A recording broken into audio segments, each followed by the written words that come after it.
Back to Case Close di edisi ke-71. Tim redaksi Case Close pada hari ini mengundang seorang narasumber yang sebenarnya sudah sangat populis di kalangan masyarakat Bali, bahkan mungkin Indonesia, karena mempunyai job atau pekerjaan sebagai seorang MC yang 2 tahun yang lalu sempat terzolimi dalam melaksanakan profesinya. Dia tidak bukan dan tidak lain adalah Putu Desi Fraidayanti ya, ST MECOM alias Eci. Selamat datang di Case Close, Eci. Selamat datang di Case Close. Terima kasih sudah hadir untuk kita berbincang pada hari ini, di mana Case Close sejatinya adalah media yang ingin menyampaikan fakta yang bertujuan untuk mengedukasi publik. Yep. Tidak menjudge orang untuk sesuatu yang tidak berdasarkan fakta. Karena sejatinya ya memang untuk memberikan pembelajaran yang benar dan membuat sebuah keseimbangan berdasarkan fakta yang sejati. Makanya saya mau datang, Om. Itu, terima kasih. Makanya dengan kesempatan ini, apapun yang ada selama 2 tahun ini, kalau nanti ada yang kami tanyakan sebagai host, itu kita berbicara realita dan fakta ya. Betul sekali. Terus Eci, ya Om, kamu itu lahir tahun 80. Ya ampun, dipertegas banget. Oh ya, walaupun nanti yang menaruh hati kalau nanti seandainya ada yang berminat untuk menjadi pendampingmu nanti kan paling tidak ada kriteria sudah ada wajar, pantas dan bagaimana kan itu diperhitungkan ya. Ya, oke, baiklah. Di pusat kota sebenarnya, dari seorang bapak dan seorang ibu yang memang bergelut di kehidupan radio. Betul sekali ya. Dan Tampaknya paham banget ya Om. Oh, karena memang kebetulan kami pernah satu tim dalam sebuah studio saat itu. Berarti ABG, angkatan babe gue. Oh iya, benar. Dan bahkan saya mempunyai cerita khusus waktu perkawinan bapak sama ibumu gitu. Waduh, oke. Mungkin mau diungkap faktanya. Tidak perlu diungkap faktanya. Setidak-tidaknya sudah hasil sekarang si Eci sebagai seorang MC yang cukup kondang dan mempunyai kualifikasi yang cukup baik di mata publik. Nah, sejak kapan sebenarnya kamu Eci menginginkan atau tertarik dengan dunia MC? Apakah ini ada faktor karena lingkungan papa mamamu itu adalah seorang penyiar radio atau sebagai seorang public speaker? Iya. Sejak kapan itu dan apa latar belakangnya? Okay. Biar publik tahu, biar tidak hanya tahu Eci itu MC-nya Pak Jokowi atau Eci itu MC-nya Erick Thohir, biar tidak seperti itu, tapi berikan kilas balik dulu. Seperti apa sebenarnya? Betul. Karena memang banyak juga yang pengen tahu gitu sejak kapan sih MC-nya gitu. Mereka mungkin mikirnya MC-nya itu baru dimulai karena MC Pak Jokowi gitu. Padahal kan jauh di belakang itu udah ada dulu ya Om ya perjalanannya yang bisa dibilang tidak pendek gitu. Ya, kalau Om bilang apakah ini ada hubungannya dengan orang tua saya yang memang dulu banget yang Om tahu mereka adalah kedua-duanya penyiar radio ya Om ya. Dan ibu saya juga seorang MC, bahkan sampai sekarang juga kadang-kadang masih MC. Dan sekarang lebih banyak berkecimpung sebagai pengajar, sebagai trainer yang mengedukasi untuk khususnya nih topik-topik komunikasi yang kayak macam begitu. Sejak kapan saya mulai nge-MC? Ketertarikan seorang anak di bidang yang sama dengan orang tuanya itu mungkin sering terjadi ya Om ya, dan hal yang wajar karena selalu bersentuhan dan sudah dikenalkan sejak dini oleh lingkungan orang tua bekerja gitu. Saya pun seperti itu Om. Jadi dulu sempat diceritain waktu zaman kalau saya manggilnya mami sama papi itu siaran, saya sering diajak ke studio radio gitu. Jadi mami siaran, saya main-main sama kaset radio itu, kaset yang masih ada pitanya itu Om, ditarik-tarik katanya di dadal-dadal gitu. Sambil ya tentunya mungkin memori bawah sadar saya merekam semua kegiatan-kegiatan tersebut. Jadi terasa ketertarikannya memang nggak langsung saat itu pengen seperti orang tua, enggak. Tapi itu baru munculnya nih, yaitu ketika saya di bangku SMA kelas 3 Om. Oh ya? Ya, kenapa? Karena waktu itu ibu saya kebetulan adalah salah satu humas kan di salah satu rumah supermarket yang sekarang udah nggak ada. Nah, itu setiap Jumat Om, saya ingat banget setiap Jumat saya mesti anterin untuk beliau jadi narasumber talk show. Ya. Nah, saya nganterin dan saya nungguin Om. Otomatis itu kayak buat saya ngerasa ih kok seru juga ya dunia ini gitu. Ngobrol, dengerin musik, ketawa-ketawa, memberikan informasi. Dan saya melihat tuh antara penyiar sama narasumbernya itu waktu itu adalah ibu saya tuh kok tiktokannya dapet banget. Terus ngobrol lancar kayak kita gini Om. Jadi nggak pakai baca, nggak pakai mikir, ya udah ngalir aja. Saya yang waktu itu masih di usia 17 tahun ya, SMA kelas 2, itu mikir saya mau ngomong satu kalimat yang agak panjang aja itu masih harus berpikir apa kata-kata yang harus keluar nih. Dua orang nih kok ngobrolnya asik banget gitu. Tapi waktu itu umur 17 tahun? Iya 17 tahun. Udah punya pacar belum waktu itu? Udah Om. Udah. Saya dari SMP Om udah punya pacar. Oh bagus, berarti mateng sebenarnya. Komunikasi kalau berdua itu mateng ya? Berdua. Masih belajar? Belum. Beda-beda kan Om. Sama kan Om gitu juga kan ya Om ya? Ya benar juga. Terus gimana? Nah terus jadi saking seringnya nganterin, akhirnya ditawarin nih sama yang manage radio itu, Eci kamu mau coba magang nggak di sini gitu, mau coba jadi penyiar radio nggak gitu.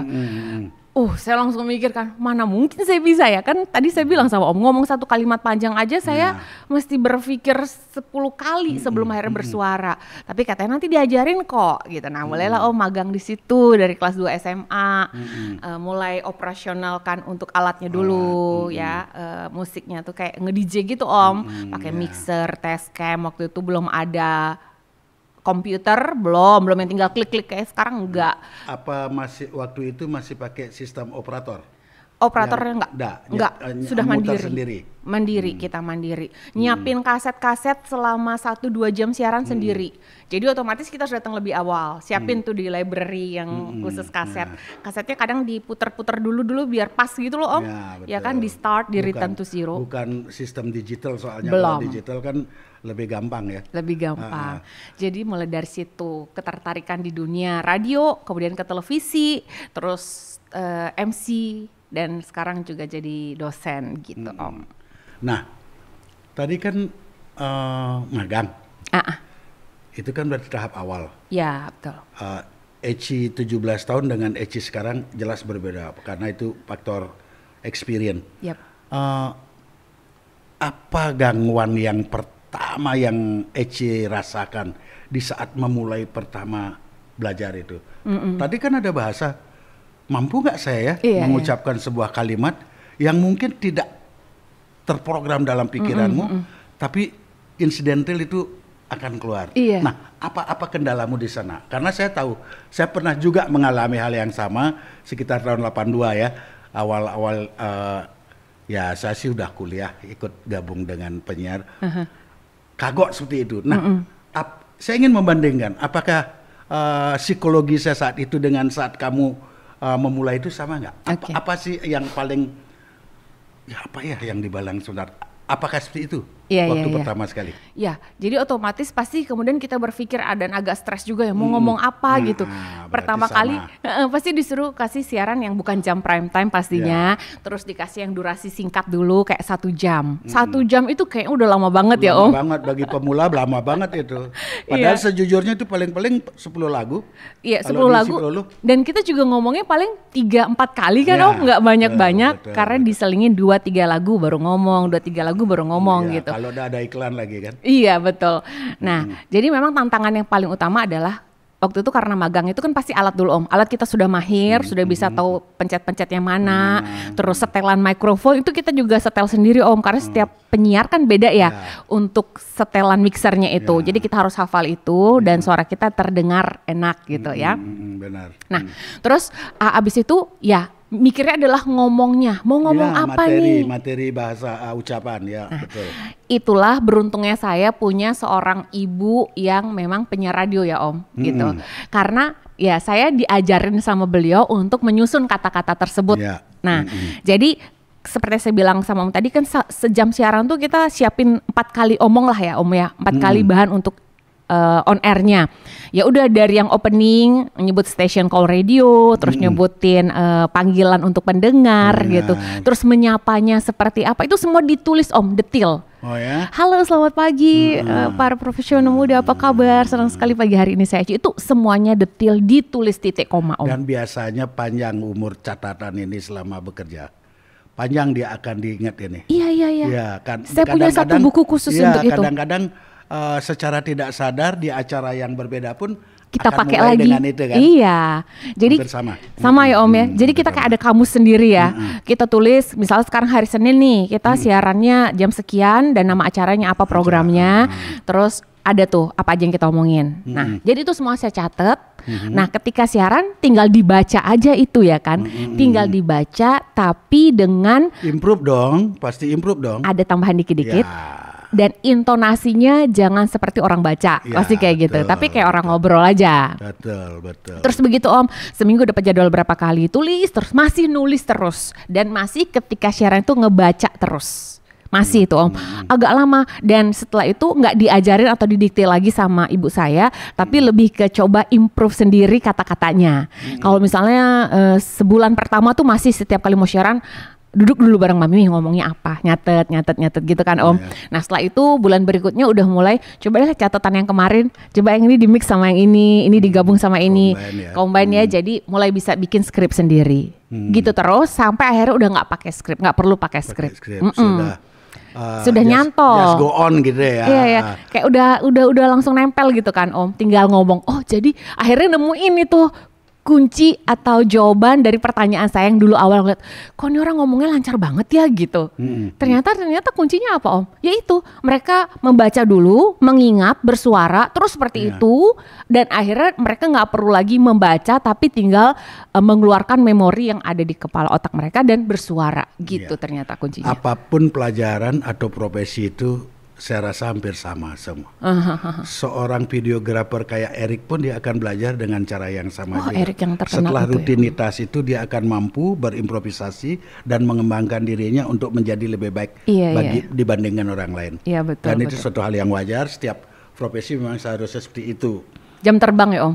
Jam terbang sangat menentukan. Makanya kadang-kadang kalau ada orang yang baru ingin menyamakan dirinya sama Eci dalam kapasitas MC, kalau saya dari awal akan menilai ragu, gitu. Karena itu gak gampang loh lenggak dia ada skatewalk atau panggung, apalagi berhadapan dengan pejabat umpamanya. Oh itu model yang catwalk Ya, yang nggak paling lenggok. tidak kan Eci juga bergaya ke sana ke sini, ya berjalan muasai ya. stage kan. Iya. Nah, itu gak gampang. Kalau orang baru belum tentu. Sama juga umpamanya Eci sebagai MC yang biasa menguasai panggung banyak dan mic dan dengan komunikasi publik yang begitu matang, seorang Erik belum tentu bisa sih itu. Konsepnya dia adalah untuk membuat momen dan cara mengambil gambar yang baik. Pasti beda. Beda profesi soalnya. Beda. Terus Eci, Iya. sampai sekarang berapa tahun sudah Apanya nih? menjadi MC? Saya mulai di tahun 98 Om. 98. Sekarang 2023. 25 tahun ya. 25 tahun. 25 years. Iya. It's long time. Sampai kapan mau jadi MC? Sampai udah nggak laku lagi. Gimana kriteriamu itu nggak laku itu gimana? Maksudnya ya udah nggak dicari orang lagi buat bawain acara mereka. Oh gitu. Kalau sekarang seminggu rata-rata di ya musim paceklik kayak pandemi ada nggak? Kalau pandemi itu banyaknya online. Online. Tetap nge-host namanya Om. Oh tetap nge-host. MC online gitu. MC online. Pangsa pasarnya saat itu apa aja? Pada saat pandemi. Pandemi. Corporate Om. Corporate. Iya corporate. Jadi mereka itu lebih mengadakan kayak ini perusahaan A, dia tetap pengen keep in touch sama nasabah-nasabah konsumennya. Jadi mereka mengadakan gathering online gitu. Tetap ada kuisnya, tetap ada talk show-nya kayak macam begitu Om. Ya. fee-nya atau bayarannya sama nggak dengan MC biasa? Enggak sih, kalau Beda pas ya? zaman online tuh Kalau kayak online half of MC offline ya, gitu. offline tapi berarti lebih murah ya karena nggak Nggak perlu keluar rumah. keluar rumah. Tapi tetap disyukuri Om ya, di zaman pandemi kemarin tuh tetap ada pemasukan kayak gitu. Pandemi 2020 20 ya. Maret. Kalau kejadian dibatalkan jadi MC tahun berapa? Itu 2 tahun lalu Om. Zaman pandemi juga sih sebenarnya, Masih tapi pandemi sudah itu. mulai boleh online. ya. Ya, sudah mulai boleh offline maksud saya. Walaupun belum banyak. Kalau saat itu kan pengamatan saya ECI ini banyak dipergunakan oleh pemerintah kota, pemerintah kabupaten ya. Acara Karena saya pemerintahan. juga mengamati waktu terlibat dalam sistem pemerintahan Kota Denpasar dari 2006 2005 ya, sampai 2016 saya sangat memperhatikan juga bahwa kadang-kadang saya berbangga diri kalau Eci muncul sebagai MC, ini saya buka dikit tapi kamu nggak boleh GR ya. Iya, nggak apa-apa, jujur lah Om, nggak apa-apa. Kalau Eci nge-MC, setidak-tidaknya saya berkata seandainya ada orang di lingkungan saya, ini loh orang Tambak Gangsel gitu. Oh iya, satu Banjar ya. Ada pride yang bisa saya munculkan dan saya mengakui kamu sangat piawai, sangat piawai ya. Rik, dengerin Rik. Kepiawaianmu ini juga membuat saya agak tidak enak hati, tidak enak badan mendengar kamu nge-MC dari belakang panggung, tidak boleh tampil. Ini jujur secara pribadi saya berpikir kok seperti ini ya, apa sih salahnya MC gitu. Iya. Nah dari kejadian itu, kan ini panjang, udah lama ya. Iya, udah lama. Terlepas orang itu atau siapapun itu merasa bersalah atau tidak, minta maaf atau tidak, forget it dulu ya. Apa kira-kira yang kamu pikirkan? Ada nggak kamu merasa untuk introspeksi diri? What is going on? Kenapa saya harus begini? Karena selama ini saya nge-MC ini. Ada nggak pikiran itu? Terus apa kesimpulanmu setelah itu? Sekarang atau waktu itu Om? Waktu itu sampai sekarang saya ingin bercerita balik nih. Saat itu bagaimana perasaanmu? Kalau awal pasti kamu emosi. Iya. Pasti emosi, emosionalmu. Paling tidak kamu merasa saya ini udah biasa nge-MC loh, kok saya dibegitukan, kok saya diperlakukan seperti itu. Pasti itu. Dan karena waktu pula yang akan mengajarkan kamu untuk meredam emosi itu menggunakan logikamu untuk berpikir seperti apa. Oke. Ya benar kata Om, waktu kejadian sih pasti emosi banget ya Om, karena itu juga bukan yang pertama kali. Maksudnya bukan pertama kali nggak boleh tampil, tapi pertama kali yang bener-bener kayak tidak diperlakukan sebagai MC yang profesional gitu. Yang seperti Om bilang tadi itu masih zaman pandemi sih Om ya, dan job MC juga masih jarang waktu itu. Nah padahal seminggu sebelumnya juga udah kejadian di cancel mendadak gitu, udah gitu.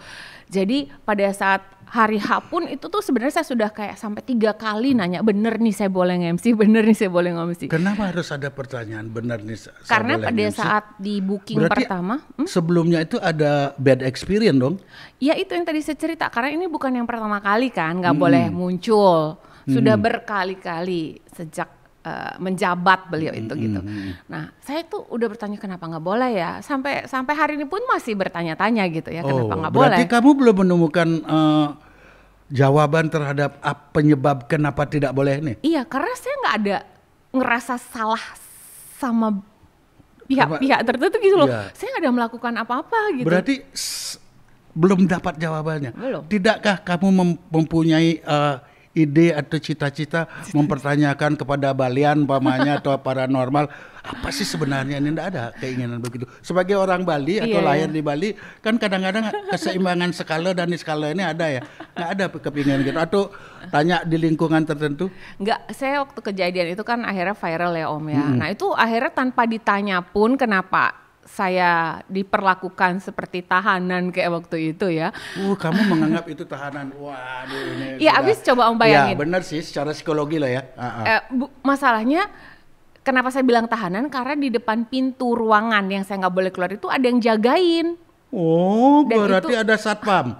Bukan satpam tapi bagian dari tim mereka Ya, ya, yang ya. badannya paling besar daripada yang lain Yang yang lain hadir itu yang menjaga dan ya? menjaga di situ gitu loh. Dan pintunya ditutup gitu. Jadi saya nggak boleh keluar dari situ. Dijaga bener-bener jangan sampai saya keluar. So, hah? What's going on? Saya salah apa gitu? Seburuk atau semengerikan apakah saya sampai nggak boleh keluar gitu loh. Itu pasti introspeksi dirimu kan. Iya ya, saya lihat dari cara saya berpakaian sangat sopan karena memang sudah ditentukan ya kan, dan saya sudah juga tanya sama klien, sama event organizer, saya harus berpakaian seperti apa, apakah ini pantas, sudah kirim foto juga dulu om gitu kan, boleh gitu kan, dan memang kalau dilihat sendiri yang viral kemarin rapi banget kan pakaian saya, cuman karena memang nggak boleh keluar. Tapi saya nggak mau lihat fotomu waktu itu atau gambarnya, karena saya kecewa duluan dengan isunya. Isunya apa om? Ya, kamu tidak boleh muncul kan Iya, isu iya. itu. Oh, iya, iya, oke. Apa oralnya itu lebih dulu, verbalnya itu lebih dulu di lapangan. Padahal saya belum melihat bagaimana kamu nge-MC dari belakang panggung, nggak Iya, pernah iya. ada ininya. Dan actually itu bukan belakang panggung om. Kalau cuma di belakang panggung dan nggak boleh tampil di atas panggung, itu udah pernah beberapa kali sebelumnya sudah. Sehingga makanya saya muncul pertanyaan, ini beneran nih boleh atau nanti nggak boleh keluar lagi, dan akhirnya kadang di cancel langsung pada saat hari H gitu. Pernah om kayak begitu. Pernah di cancel pada saat hari H. Kalau Yang saat paling sering sih cancelnya H-1. Pas hari H juga pernah. Pernah. Kalau saya jadi kamu, saya gugat secara keperdataan itu. Gitu ya? Karena menghilangkan cita-cita keuntungan. Boleh. Saya udah mau balik aja waktu itu om, mau pulang. Karena saya ngerasa kayak nggak pantas banget ya kok nge-MC dari ruangan. Itu tuh ruang ganti baju om, ruang sekre. Jadi tempat berkumpul semua barang, orang, keperluan-keperluan untuk event gitu. Kita standby di situ sambil nunggu acara mau dimulai. Tiba-tiba nggak boleh keluar. Dan dari sana. Disuruh dari situ, acaranya ada di luar sana dan itu tertutup oleh Jarak antara tempat nge-MC dengan main stage berapa berapa jauh ya? Berapa? Sampai 20 meter? 15 Lebih lah om. Lebih ya? Lebih. Bagaimana kamu menjiwai audien kalau begitu? Nah makanya om, karena saya nggak bisa ngelihat apa yang terjadi di luar sana, disuruh cuman kayak voice over dari dalam ruangan, kan nggak bisa ya om, karena kita nggak bisa melihat apa yang terjadi di luar. Mending kalau memang sudah direncanakan seperti itu, saya adalah untuk voice over aja di layar, di dalam ruangan ada layar monitor misalnya, ya oke. Tapi ini kan nggak gitu Sama situasinya. sekali kamu buta dengan audienmu kan? Iya, ada jendela om, kaca, tapi itu udah tertutup oleh kayak macam apa ya, backdrop acara begitu. Jadi untuk bisa melihat bener-bener nih apa yang terjadi di luar, saya inisiatif om, karena tiba-tiba dari HT-nya IO tuh udah nyuruh MC mulai, MC opening gitu om. Jadi kayak udah keburu datang tuh tamu-tamu VIP-nya gitu. Jadi otomatis ya mau nggak mau saya disodorin mic, dan ini rasa profesionalitas saya gitu sebagai seorang MC supaya acara bisa berjalan dengan lancar. Ya oke. Kamu tetap Baiklah. bertanggung jawab terhadap profesi. Iya. Meskipun secara kejiwaan kamu tertekan ya. Bete banget om. Om bisa kalau bayangin. istilah sekarang BT padahal tertekan jiwanya ya. Bete, emosi, marah, tapi bagaimana caranya supaya ketika membawakan acara saya itu tetap smiling voice. Akhirnya om, karena saya nggak bisa lihat apa-apa tuh di dalam ruangan dan nggak tahu mesti opening dari mana, karena pesannya waktu itu waktu gladi, padahal udah gladi loh om, gladi ada itu gladi. udah sama gladi. Kan protokol berarti udah fix kementerian, dong. udah fix, nanti opening kamu berdiri di sini, nanti ketika udah mulai acara kamu pindah ke sini, itu udah om. Nah, yang ngatur kamu berdiri sini, pindah ke sini, sudutnya ini dan lain sebagainya. Waktu itu kamu ingat siapa? Ingat dong, itu adalah protokol menteri. Protokol menteri. Ini acara kementerian. Yes. Acara kementerian kamu juga diatur seperti itu. Ya. Dan sampai akhirnya ketika saya nggak boleh keluar ruangan itu ya para protokol menteri dan protokol daerah itu gontok-gontokan, cuman nggak dapat solusi juga. Sampai protokol kementerian itu udah memohon, oke kalau nggak boleh di depan panggung, boleh nggak MC saya nih dari belakang aja deh, dari FOH. Supaya bisa ngelihat pergerakan dari para tamu, khususnya para menteri kan yang hadir. Nggak boleh juga, tetap harus di dalam itu gitu. Kalau saya ada waktu itu Cia, ucapan saya cuma satu, inna ilahi wa inna ilaihi rajiun terhadap karaktermu sebagai MC.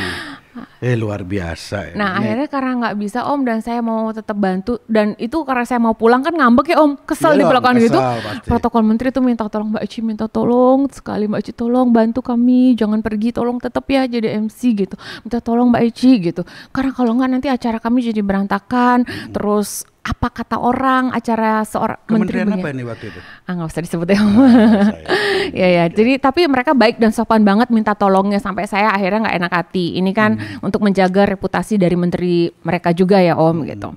Terus akhirnya ya udah saya inisiatif naik kursi Om, buka heel saya, sepatu saya buka, saya naik kursi, saya nengok tuh dari sisa jendela yang tersisa itu Om, supaya ngeliat kejadian di luar kayak apa, supaya saya bisa berkata-kata dengan benar. Karena kalau nggak saya nggak tahu dong ini part yang mana, benar, bagian yang mana saya harus bicara gitu. Iya, berarti kalau saya anggap orang yang melarang ini tidak tahu perkembangan cara meng-MC yang baik, rasanya juga tidak. Saya jadi mumet sendiri loh berpikir Iya, ya. apa dasar pemikiran. Makanya kan alasannya tuh bener-bener yang nggak bisa diterima dengan nalar kita Ya, gitu. benar. Sampai saat ini pun begitu gitu loh Om. Masih menjadi pertanyaan ya. Masih banyak pertanyaan, tapi yang bedanya sekarang adalah kalau dulu saya masih sangat emosi dan marah setiap kali cerita itu. Sekarang lebih dewasa menyikapi. Sekarang lebih kayak ketawa udah. Ya udah, go for it dan look back gitu ya. Yang waras ngalah gitu. Ya, yang waras ngalah ya. Berarti ada yang tidak waras. Oke, ini kita sudah secara global berbicara tentang salah satu ketidaknyamanan untuk menjadi MC. Bisa nggak diberitahukan kepada publik, penonton atau pemirsanya Kiss Close, apa sih suka dukanya jadi MC? Oke. Itu kan spesifik tadi ya. Ya. Ada duka yang mendalam yang belum bisa diobati dengan yodium atau dengan salep yang lain ya. Sekarang secara keseluruhan seperti Oke. apa? Kalau sukanya adalah ketika acara itu bisa berjalan dengan lancar, kita bisa membawakan acara di depan para pejabat negara gitu, bahkan juga RI 1, RI 2 kayak gitu ya Om ya. Dan benar-benar zero mistake gitu. Lancar banget smooth acaranya, semua yang terlibat jadi appreciate kita, terima kasih kayak gitu. Membuat kita jadi Berharga lah paling iya, tidak ya, merasa diri berharga, dihargai ya. Sehingga ketika nextnya ada tawaran lagi, kita tetap bisa excited, Ya. kita selalu ingin Dan menambah tampil yang kepercayaan terbaik. dirinya kan. Betul. Nah, seperti itu. Itu sukanya ya Om ya. Selain juga habis itu ada bukti transfer yang masuk ya kan Oh Om. itu, ini yang menarik ya, bukti transfer ini yang sebenarnya yang menarik ya. Sangat menarik ya Om ya. Ya, sangat menarik itu. Saya bangga loh sama profesi ini Om. Bangga dan pengen banget gitu kayak menularkan ke yang junior-junior Iya, gitu. Ayo dong, kamu serius nih. Kalau kamu serius, kamu totalitas, kamu maksimalkan dengan semua kemampuan terbaik kamu bisa loh untuk membawakan acara yang semakin naik levelnya kayak gitu. Pernah dicoba itu atau menyuruh adik-adik yang lain yang mempunyai Ya, talent yang sama? Iya ya, jadi kayak saya kan ngajar nih di kampus Om ya kan, dan mahasiswa-mahasiswa saya itu ada yang ambil kelas juga namanya kalau di kampus tuh kelas MC itu adalah kepewaraan Om. Itu ngajar gimana mereka jadi MC. Saya juga membina untuk UKM MC. Jadi saya bilang sama mereka, ayo kamu bisa lebih baik lagi. Kamu membuat panduan sendiri enggak untuk mengajar itu? Atau Iya, silabusnya bikin sendiri. Silabusnya bikin sendiri? Bikin sendiri. Tapi ada patokan-patokan buku yang secara berlaku secara umum? Buku MC saya ambil dari banyak penulis ya Om ya, tapi saya gabung untuk jadi satu Kamu silabus. buat, silabus sendiri? Iya, untuk di kampus ya kan.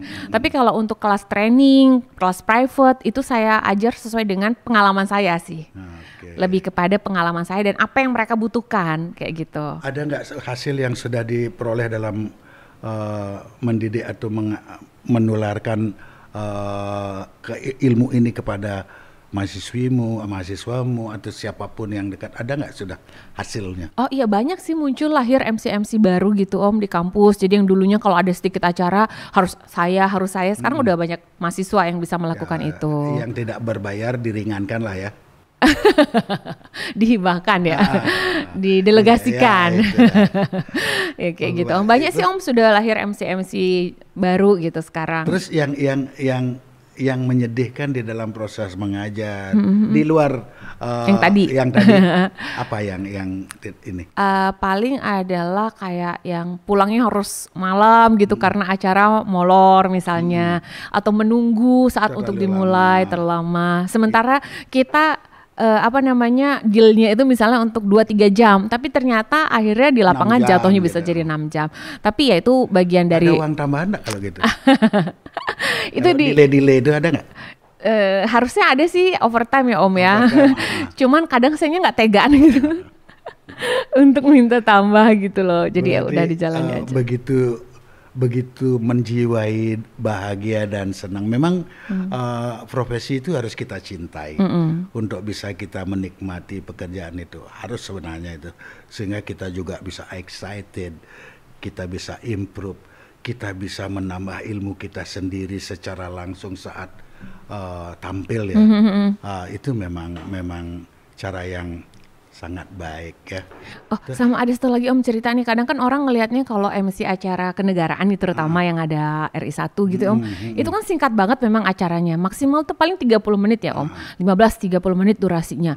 Jadi kadang tuh suka keluar kata-kata atau komen yang kayak gini. MC bentar doang, mahal banget bayarannya gitu Om. Ada itu. Sering banget Om kayak gitu. Seletukan yang menyentuh hati tapi kerasa ya. Mereka nggak tahu di balik itu Om prosesnya, persiapannya.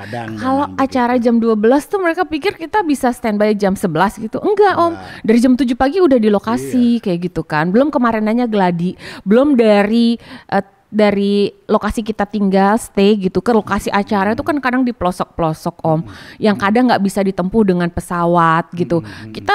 Saya pernah tuh kayak harus yang berjam-jam naik bus gitu Om untuk bisa mengejar waktu untuk sampai di lokasi kayak gitu. Di luar Bali? Di luar Bali, lebih seringnya di luar Bali Om. Kalau di Bali sendiri kan masih susah sampai sekarang ya. Oh di Bali masih susah sampai sekarang? Iya, kalau acara yang sudah setingkat harus dihadiri beliau. Berarti masih ini ya, mudah-mudahan 4 bulan ke depan tidak seperti itu, bisa kembali paling tidak normal membuat ya? Napasmu lega dan normal. Ya maksudnya bisa berjalan sesuai yang seharusnya gitu aja sih ya Om. Di mana paling jauh kamu nge-MC itu Eci di wilayah Nusantara nih, yang paling jauh dari tempat tinggalmu di Bali ini? Papua atau Timor Leste, mana lebih jauh Om? Antara dua. Oh Papua ya, oke Papua ya. Timor Leste 2,5 jam udah selesai. Kalau Papua itu 4 jam terbangnya paling enggak kan. Ada transit pula ya kan. Gitu. Papua sih. Kalau waktu di Papua itu acara kementerian juga? Acara RI1. RI1 Pak Presiden, ya. Sekarang selama menjadi MC yang ya kalau saya sudah berani menyatakan cukup terkenal, melebihi sang mami sebenarnya kamu. Ya memang harus begitu. Maknya sampai level 8, anaknya paling enggak level 11. Kalau mami sering bilang gini, anak saya udah jadi MC presiden loh. Kalau saya baru sampai MC kecamatan. Bukan ya? MC calon presiden. Oh gitu. Karena belum kan. Gitu. Ya itu berarti kan ada peningkatan grade. Nah kan menjadi MC terkenal, boleh dikatakan publik sudah tahu siapa sebenarnya Eci, MC yang dari Bali kan gitu ya. Iya. Selama MC seperti ini, ada nggak yang mengikuti acaramu waktu kamu jadi MC menaruh hati, chat umpamanya, "Hai Eci, how are you?" Ada nggak? Kalau di Instagram banyak ya chat-chat aneh gitu masuk ya Om ya. Enggak, person. Artinya umpamanya ini nge-MC Kementerian BUMN umpamanya. Misal ya. Terus audiennya banyak dan ada laki kayak Erik lah paling enggak kan umpamanya ini. Ada nggak dari audien itu yang nanya nomor telepon terus ngechat itu atau ngechatnya dalam kategori apa nih maksudnya Om? Ya ngajak biasanya apa? Kan memulainya biasa-biasa saja biasanya. Iya, gitu. iya. say hi, hai Ci, apa kabar, nge-MC di mana, ada nggak kayak gitu? Ada sih Om. Ada ya? Iya, paling nanya apa kabar gitu, lagi apa gitu kan. Itu, ya. Cuman saya tetap meresponnya dengan positif aja gitu, dan langsung kayak benteng itu. Oh, harus dibentengin dulu gitu ya, supaya, nah saya males aja kalau saya tahu misalnya sosok beliau gitu yang saya hormati ya sebagai entah itu pejabat atau apa gitu, dan nggak mau akhirnya ke arah yang tidak saya harapkan gitu. Jadi tetap aja dijawab dengan sopan, kemudian ditanyakan balik kabarnya dengan sopan pula, dijawab seperlunya. Dan kalau misalnya nih ada yang menjurus ke pertanyaan pribadi, coba dibelokkan lagi gitu. Apa trik menjawab seperti ini juga kamu ajarkan sama mahasiswamu yang menjadi MC? Oh enggak sih.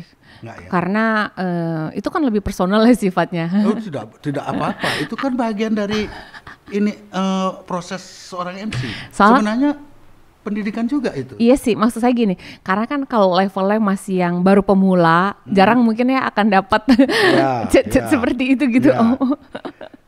Berarti artinya secara vulgar menyatakan MC saya suka kamu gitu enggak. Paling kayak komennya keren ya MC-nya gitu. Kamu bagus loh tadi MC-nya kayak gitu-gitu. Oh gitu ya. Iya. Kalau itu sih masih normal. Iya ya, kayak gitu aja sih Om. Normatif gitu. Kabarin ya kalau misalnya lagi ke Jakarta atau nanti saya ke Bali saya kabarin ya. Oke, silahkan gitu-gitu aja sih Om. Cuma nanti kalau pas lagi di Bali terus di chat, bacanya chat misalnya di chat sekarang jawabnya 3 hours later. Oh gitu. Jadi kalau walaupun sudah lihat before notifnya masuk. Ya, sebenarnya udah ini ya. Itu teknik untuk menjaga sopan santun, menjaga kapasitas dan kredibilitas seorang MC yang profesional. Saya setuju deh. Kalau tapi pembahasannya adalah aku mau ada acara nih gini. Oh, dengan cepat dijawab. Oh, kalau itu karena sudah ada perencanaan transfer terbayangkan itu kalau itu ya. Oke, terus apakah cukup keras persaingan para MC khususnya di Bali dulu ya? Saya ingin di Bali dulu. Yeah. Antara MC satu dengan MC lain dalam merebut lahan untuk menjadi MC kegiatan-kegiatan politik atau pemerintahan. Ada nggak persaingan yang keras di antara sesama MC? Persaingan memang semakin terasa semakin hari kesini ya Om ya gitu. Zaman saya dulu masih agak muda, mungkin belum terlalu. Juga masih muda. Sekarang kayak udah yang paling senior deh gitu. Ya. Maksudnya dalam usia ya Om ya gitu. Semakin kesini semakin banyak kok lahir MC baru yang sangat bagus, keren-keren, oke gitu. Dan mereka deserve gitu loh untuk bisa membawakan acara-acara yang juga levelnya adalah sudah high level kayak begitu. Jadi kalau dibilang persaingannya cukup ketat, iya, karena memang banyak pilihan. Maka dari itu bagaimana kita nih sebagai tidak merasa puas gitu ya, udah puas aja gitu. Aku udah oke loh, aku sudah MC R1 loh, enggak bisa gitu. Tetap harus bisa menjaga kualitas ya, penampilan terutama Om. Karena kan yang muda-muda, junior-junior muncul nih gitu. Terus bisa tetap menjaga kedisiplinan terutama Om. Terus juga yang penting adalah tetap bisa menjaga personality kita. Supaya tetap humble gitu. Jangan terus mentang-mentang nih udah MCRI 1, udah jam terbangnya sekian ribu jam gitu, terus belagu gitu. Jangan sampai kayak gitu. Karena kenyamanan dalam berinteraksi di luar acara itu juga sangat mempengaruhi loh. Akan dipakai lagi nggak ke depannya sebagai MC. Karena itu merupakan image juga nanti. Betul. Salah satu pertimbangan bagi katakanlah konsumen yang akan menggunakan jasamu kan gitu. Klien kan juga mikir, ribet banget nih MC yang mesti dipakai lagi deh gitu, belagu gitu, sombong, minta ini itu gitu. Kadang suka ditanyakan, kalau Mbak Eci ada ridersnya nggak gitu? Ya ridersnya yang normal-normal aja gitu. Jangan berlebihan. Iya, yang kalau memang cuma di Bali ya nggak perlu riders yang macam-macam lah gitu. Kalau di luar Bali tuh lebih kepada kayak akomodasi dan transportasi aja gitu. Nggak yang kayak kalau yang udah artis-artis banget tuh untuk pengisi acara tuh kadang kan harus ada minuman A, B, C, D gitu. Saya sih belum sampai ke situ ya, minumnya air putih aja, air mineral aja. Nah, gitu. Tadi selain kamu jadi dosen, atau mengajarin orang untuk menjadi public communicator, atau kesimpulannya MC lah. Kan dalam mengajar kamu pasti pernah memberitahu anak didikmu atau siapapun yang ingin kamu ajak untuk menjadi MC kan, macam ajak. Ada nggak yang bertanya, kadang-kadang anak-anak sekarang itu ingin tahu dulu hasilnya daripada dia belajar materinya kan gitu. Bu Eci, berapa sih honor MC? Ada nggak? Umpamanya itu mungkin juga bagi kamu sebagai seorang pengajar untuk memberikan rangsangan. Ini loh, kalau kamu jadi MC, kamu cukup kok untuk hidup gitu lah. Oh, mereka nggak nanya, saya yang kasih tahu. Supaya mereka termotivasi dan mau tampil dengan sebaik mungkin, mempersiapkan diri sebaik mungkin untuk bisa mendapatkan nilai yang pantas gitu loh Om. Untuk umum ya, bukan yang untuk lingkungan kampus, tapi kalau untuk di luar sana gitu. Ya saya kasih tahu kok. Ya itulah maksud saya. Karena ini kan salah satu rangsangan. Betul. Untuk orang akan merasa, oh saya cukup hidup dengan ini. Kan itu setiap orang punya view atau pandangan seperti itu, kan? Iya. Dikasih tahu ya. Kasih tahu, saya bahkan cerita gitu. Saya sekarang bisa punya kendaraan sendiri, bisa lanjut kuliah S2 kemarin gitu. Terus punya rumah sendiri. Itu semua karena dari hasil MC, saya bilang gitu ya. Jadi kalau kita memang serius dan kita bisa ya memanage keuangan kita ya Om ya. Bisa kok kita bisa punya hal-hal atau kemandirian lain itu dari profesi ini. Asal kita konsisten sekali lagi gitu. Oh, itu artinya diberitahu lah ya untuk merangsang mereka untuk jadi, karena kadang-kadang agak gampang kan mengajak orang, kalau tidak dia melihat kalau MC hasilnya cuma 200-300 ribu mungkin dia nggak mau, kecuali di kampus kan mungkin ya. Berarti harus diberikanlah ilustrasi itu. Ya, gambaran atau enggak, bukan yang merendahkan profesi yang lain.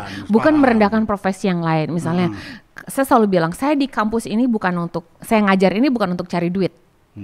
Karena kalau ya saya mau sharing pengalaman saya, karena hidup itu tidak melulu mengenai bisnis, saya bilang gitu kan, harus balance kan antara bisnis dan juga sosial gitu loh. Jadi di kampus ini saya anggap sebagai bentuk sharing knowledge saya, pengalaman saya itu as a social ini loh Om, social apa sih namanya, social part of life gitu ya, bukan bisnis gitu, bukan mencari keuntungan. Tapi lebih berbaginya di situ gitu. Ya, jadi saya bilang gitu. Jadi kalau kamu nanti lulus dari kampus ini, kamu mau jadi tenaga pengajar, jadi guru atau yang lain sebagainya, tolong itu jangan digunakan sebagai tujuan utama kamu untuk cari penghasilan atau keuntungan. Makanya saya ajarkan skill-skill yang lain ini supaya nanti disitulah kamu bisa mendapatkan hasil yang lebih gitu. Karena kan mengajar itu adalah pekerjaan mulia ya Om ya gitu. Kalau udah terkontaminasi dengan tujuan yang mencari keuntungan, itu nanti udah nggak pure lagi gitu loh ilmunya itu. Jadi pasang tarif kayak gitu untuk mengajarkan mereka lebih apa ya Om, nggak mulia gitu saya kiranya. Itu ya, artinya ada idealisme tertentu lah di sana ya. Sebenarnya saya masih sangat ingin ngomong banyak dengan kamu itu Eci, sebagai seorang MC profesional, seorang pendidik yang cukup ini, tapi kadang-kadang waktu juga yang harus memisahkan kita, karena saya digariskan oleh redaksi dan Pak Erik ya, waktunya sekian. Tapi sebelum saya mengakhiri ini, saya ingin menanyakan, apa nih Om? ada enggak keinginan kamu untuk hidup dengan pendamping di sisa usiamu ini? Ya karena kan sibuknya setengah mati kan, juga kamu juga harus berpikir soal pribadimu. Iya, kan? Oke, baik. Punya nggak kamu keinginan untuk biar ada siapa pendamping? Paling tidak menurut saya, pandangan saya sebagai seorang laki-laki, di saat kamu harus nge-MC ke Jayapura atau ke Jakarta, ada orang nganter kamu sampai di bandara umpamanya. Sampai bandara aja. Ya, contoh pendeknya gitu. Kalau perlu, kalau dia saking cintanya bisa aja man to man marking. Apa itu? Dideketin terus kayak. Nggak suka saya, nggak suka kayak gitu. Kayak gitu ya. praste dia paling penting ya. Iya. Nah, iya. ada nggak keinginan seperti itu? Kalau cuma sekedar ngantar sampai bandara, gampang om. Sekarang apa-apa online ya kan. Jangan Angsi begitu. online. Ini kan ada hal-hal lain karena kehidupan itu tidak soal ngantor pakai online, tapi kan ada yang menyapa kamu, sayang kapan datang, kamu jam berapa datang, jam apa saja. Kalau perlu pendamping itu lebih kepada agar kita bisa kayak sharing dan diskusi ya tentang kehidupan. Tapi yang bukan saya untuk maksud. nganter-nganter gitu Oh om. ya, artinya salah satu kewajiban seorang suami kan seperti itu. Ada nggak keinginan untuk bersuami lagi? Itu kesimpulannya. Dulu mungkin di awal-awal ya oke. Sekarang tuh lebih ke pasrah aja, ya udah kalau ada oke, kalau nggak ya sudah gitu. Gitu. Ini harus dicatat sama Erik ini. Tapi Erik jangan berpasrah-pasrah karena Erik belum punya pengalaman. Oke. Semoga last question nih. Semoga Ci, Erik last jodohnya. question. Apa resolusimu Ci, ke depan dengan sudah berakhirnya pandemi, dengan akan ada pemilu yang akan datang dan ada masa kosong terhadap pejabat-pejabat tertentu Oke. dari bulan September ke depan. Apa resolusimu sendiri sebagai seorang MC profesional, seorang pengajar ke depan ini? Oke. Kalau yang tadi kaitannya sama politik, saya kurang tertarik sih om dunia politik. Dulu pernah banget dulu awal-awal pas masih mudaan gitu, kan dilihat orang jago ngomong gitu, ditawarin lah partai A, B, C, Jonyo gini masuk kita butuh nih angka wanita lalala gitu. Enggak, saya bilang enggak deh, saya kayak enggak ada passion ke sana ya kan. Ya terus saya juga bahkan mohon maaf nih kayak bahkan nggak mau terima untuk acara-acara yang berbau politik gitu. Ntar image-nya langsung tuh om kan, karena kalau bawain acara di tagline di sana ya. Iya, oh dia orang partai ini gitu. Atau benar karena kamu harus milik publik. Netral kan. Ya, netral. Soalnya itu juga sebagai tenaga pengajar kan om. Ya, jadi memang sebaiknya netral aja gitu. Itu kan dalam kaitan nge-MC di dunia politik. Resolusi-resolusi yang lain tentang ke-MC-an? Ya. Saya kan sekarang dari zaman pandemi kemarin tuh saya juga melahirkan ini ya om ya, mainan artinya Model YouTube baru. konten, maksudnya konten-konten di YouTube yang memang isinya edukasi om gitu, edukasi tentang komunikasi, MC dan sebagainya. Dan ya lumayan lah ada beberapa video yang sudah ada di situ. Saya senang karena banyak komen-komen yang masuk dan mereka merasa terbantu akan hal itu. Jadi resolusi saya adalah di tahun ini saya mau terbitin buku yang dari hasil rangkuman itu om, konten-konten YouTube itu. Karena saya rasa perlu juga ya gitu kan untuk bisa dibukukan, sedang dalam proses, itu salah satunya. Terus yang kedepannya lagi adalah yang saya ingin lakukan tadi adalah terkait apa ya, om tanya tentang buku, terus apa lagi tadi om tanya? Tertanya tentang resolusi MC, terus pengajar kalau boleh sih ada kesempatan pengen kuliah lagi. Kamu ngambil S3? Ya kalau memang dibukakan jalannya gitu ya, dan ketemu apa namanya om, chemistry-nya mau dilanjut yang mana gitu, entah di Indonesia atau di mana gitu ya, mudah-mudahan ada om ya. Iya gitu. Tapi kan tetap harus berpikir tentang kepentinganmu sebagai seorang ibu juga. Maksudnya om? Ya, artinya harus berpikir, masa terus kamu jadi single fighter atau single mom aja? Seru loh om sama mereka, anak-anak gitu, gitu ya? diajak bareng mana-mana seru. Begitu. Ya, sudah begitu. Aduh, terima kasih Eci, susah sekali dijebak ini sebenarnya karena kepiawaianmu untuk sudah berkomunikasi di publik. Aduh, saya perlu pidit nih akhir-akhir. Karena waktu pula yang harus memisahkan kita. Yes. Karena ada pembatasan waktu. Iya. Jangankan soal podcast, hidup aja ada batasnya. Saya akan akhiri Eci. Terima kasih atas kehadiranmu. Sama-sama, Semoga om. pembicaraan kita hari ini memberikan edukasi yang positif kepada publik. Dan sekali lagi kita bicara sama fakta ya. Ya, tidak ya. ada-adakan. Ya. Terima kasih sekali lagi dan saya tutup dengan Prama Santi. Om Santi, Om, Santi, Santi. Santi Om.